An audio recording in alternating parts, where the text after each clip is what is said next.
Hi everyone, I just wanted to do a video. It's kind of going to be a DIY on how I built my camper van. I was thinking, there's probably some of you out there that would love to build a camper van. You just have no idea where to get started. You might be thinking, man, this is way too hard. I'd never be able to. And I just wanted to kind of show you just how really easy it is. Actually, it just takes time and patience. And my philosophy is, if you achieve something in life, do everything you can to help others achieve the same thing or better. And of course, your build is going to be totally you. It's going to be tapered to your needs and your desires. But I hope you get something out of this. First thing, obviously, is you're going to want to choose the right vehicle for you. You're going to want to choose what best suits your needs. And what I found when I was looking at vans is it actually boils down to space versus gas mileage. Now, if you want a lot of space, you want to be able to stand up in your van and move around, you're going to compromise gas mileage to get that. If you want good gas mileage, of course, you're going to compromise space. In my situation, what I needed was to be able to travel the furthest I could on a gallon of gas, and so I had to go with the best gas mileage vehicle that I could find within my budget, and that was the Ford Transit Connect. And it gets around 23 miles to the gallon highway and 21 miles a gallon city, somewhere in there, which is pretty good for a van. So that's what I decided to go with. Now, I can't stress enough, once you buy your vehicle, plan. Do a lot of planning. Take a lot of measurements. Figure out what your needs are, what you want, how it's going to best fit you. I took tons of measurements in my van, and I had certain things I knew that I needed to have. I knew that I needed to have I was going to use the bucket system for my potty. I was going to use a 5-gallon jug for a water reservoir. I was going to use a propane tank that needed to be in there to make my burner for my stove function. I wanted to be able to cook or make coffee in my van. I also knew I needed space for a battery, and I had to figure all of these things out and how they were going to fit in my van. So I did a lot of planning, did a lot of mock-ups on my computer. Actually, I sat down and did drawings on the computer, and at one point I was going to do this plan here. I was going to have this permanent bathroom in my van, and I thought, I'd have this bed that folds down out of the wall, and it was going to meet right up to the bathroom wall and rest somewhere on that. And when I actually I did a mock-up on the computer of what it was going to look like in my van, I saw this thing. Man, it's going to be a monster if I build it like this. It's going to eat up all my space, and I won't have room for anything else, and I'm gonna be a porta potty basically. So I scrapped that idea, and that's when I came up with the idea: why couldn't you have one space become all things? I mean, if you don't need the bathroom at the moment, why do you have to have a bathroom there? If you don't need a bed at the moment, why do you have to have a permanent bed? And I was thinking along that lines. I was kind of like a Swiss Army knife, so to speak. I wanted one space to be able to become all things that I need: a bedroom, a bathroom, a kitchen, a living room, everything that you could possibly need in a van. Now, when I first bought the van, it was just this basic straight cargo van, and it had the partition between the driver's area and the back and everything. I mean, it was just your typical work van. And I knew that had to be the first thing to go, because I wanted the ability, if I need to be able to climb over the front seats into the back area without ever exiting the van. And that's actually something I do quite often. Takes a little bit of skill in knowing where to step and how to step to maneuver around the seats, but it can be done and done quite easily. So that was the first thing to go. Now when you're framing in a van, it's not like your typical home framing where you just use 2x4 lumber and you just frame up a wall.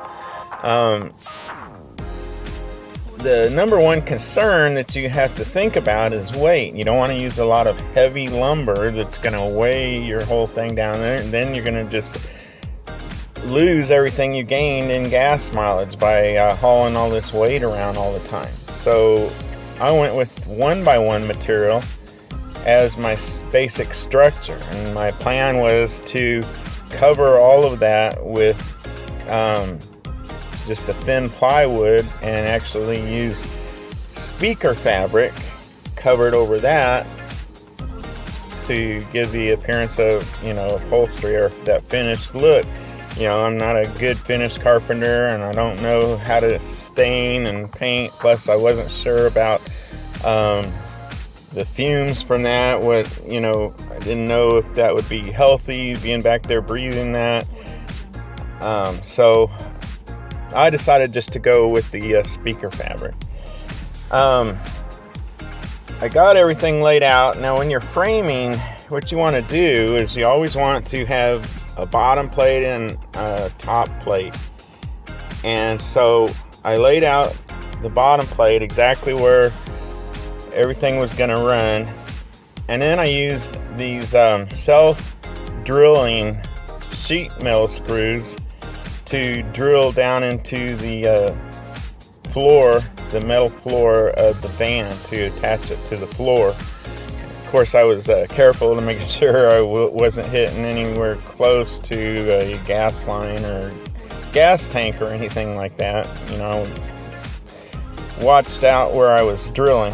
And I also did the same thing in the wall. I attached everything to the wall with these sheet metal screws, but I didn't go through the outer wall. You notice there's an inner metal wall, and then there's the outer wall. I was careful not to go through the metal wall, and of course I didn't attach anything to the roof because I didn't want to go through the roof. That would not be good. So I didn't anchor anything to the ceiling, but it's pretty well anchored to the wall and to the floor. I'm pretty sure if I were to have a head-on impact, that thing's not going anywhere. After I did all that, it was time to start putting the sides on. And what I wanted to do is have the sides be covered with that speaker fabric. So I watched a YouTube video of another guy who built a camper van. He used the same type of material, but he described he had quite a fiasco putting that stuff on after the fact.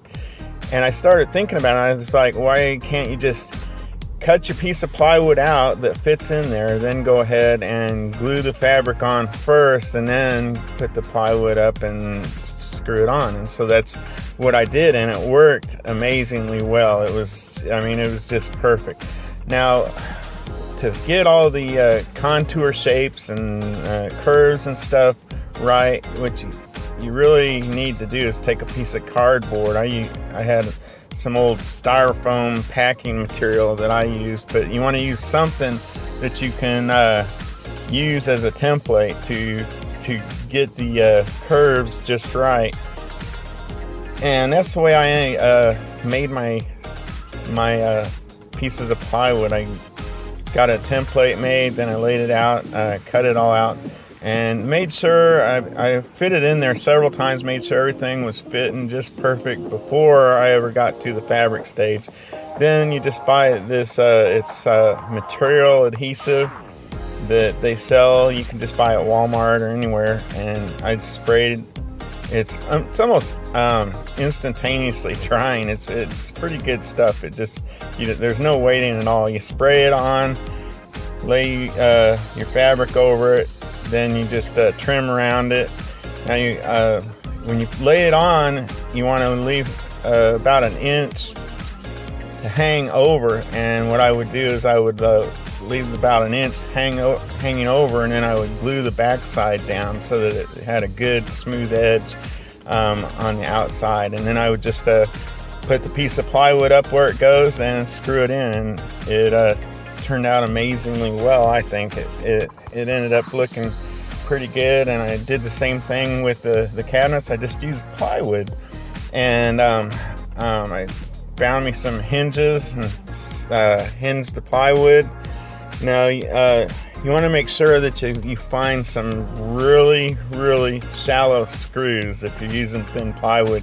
You don't want screws sticking out, especially in my situation. I was going to be using an air mattress, and I definitely didn't want any sharp screws sticking out where my air mattress is going to be laying. So I screwed in my hinges, found me some cabinet handles and stuck them on, and I think it turned out pretty nice. It started looking pretty sharp. When it came to the countertop, I had this old piece of plywood, and I threw up there, and I got a good idea where my sink was going to go exactly. I used that old piece of plywood as a template, and because I had a nice piece of 3/4 inch plywood that I was going to use as the actual countertop. Now for the countertop, what I did to cover it is I bought this paint. It's called countertop paint, and it's pretty strong stuff. You just paints on and dries pretty quickly. After I had my countertop all cut out, all the holes cut out and everything, I pulled it back off, painted it, got it looking nice. Once it was dry, then I could just screw it on to its place, its setting, and it turned out looking really sharp, I think. Then I started framing out the cabinet that goes above, basically the same principle. Now the piece of plywood I just left bare that's running underneath. I didn't put anything over it. I thought about maybe getting like a piece of Formica, something that's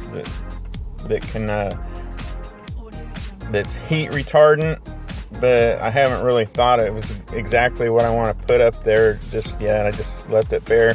What I actually did is I tested it with the burner. I put the burner on high, and I figured if it gets too hot for me to hold my hand up there, then it's gonna have to have something. I held my hand up there for quite a while.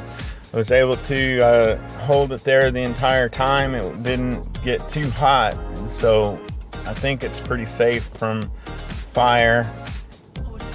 Went ahead and finished that cabinet out, started on the other side cabinet and started framing it out, and it was pretty straightforward, the same as the other side. Just laid out your bottom plate and your top plate, and the way I designed this is I designed it so that the door that was going to go on it was pretty large, and my idea was I was going to use that door for two purposes. It was going to not only just be a door for the cabinet, it was going to swing open and actually become a door for my bathroom.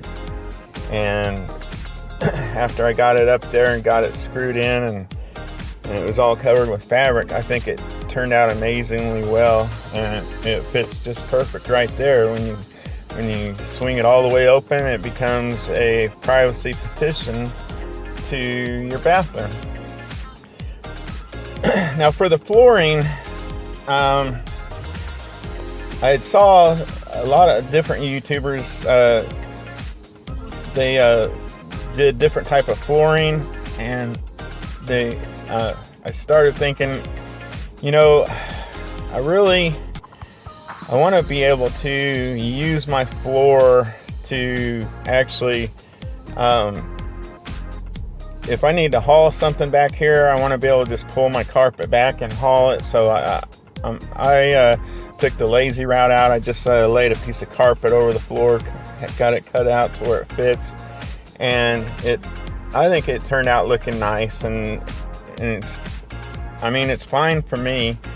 And so if I need to, like haul trash, I haul a lot of trash, leaky trash or whatever, I can just pull my carpet all the way back, lay the trash down, get to where I'm going, throw it in the dump, and then I can just wipe up the mess, throw the carpet back down, and you don't even know it was ever there. There you have it, all framed out and ready to go. Thank you for watching. I hope you got something out of this video, and I just want to encourage you, you can do it. Have a blessed day in Jesus.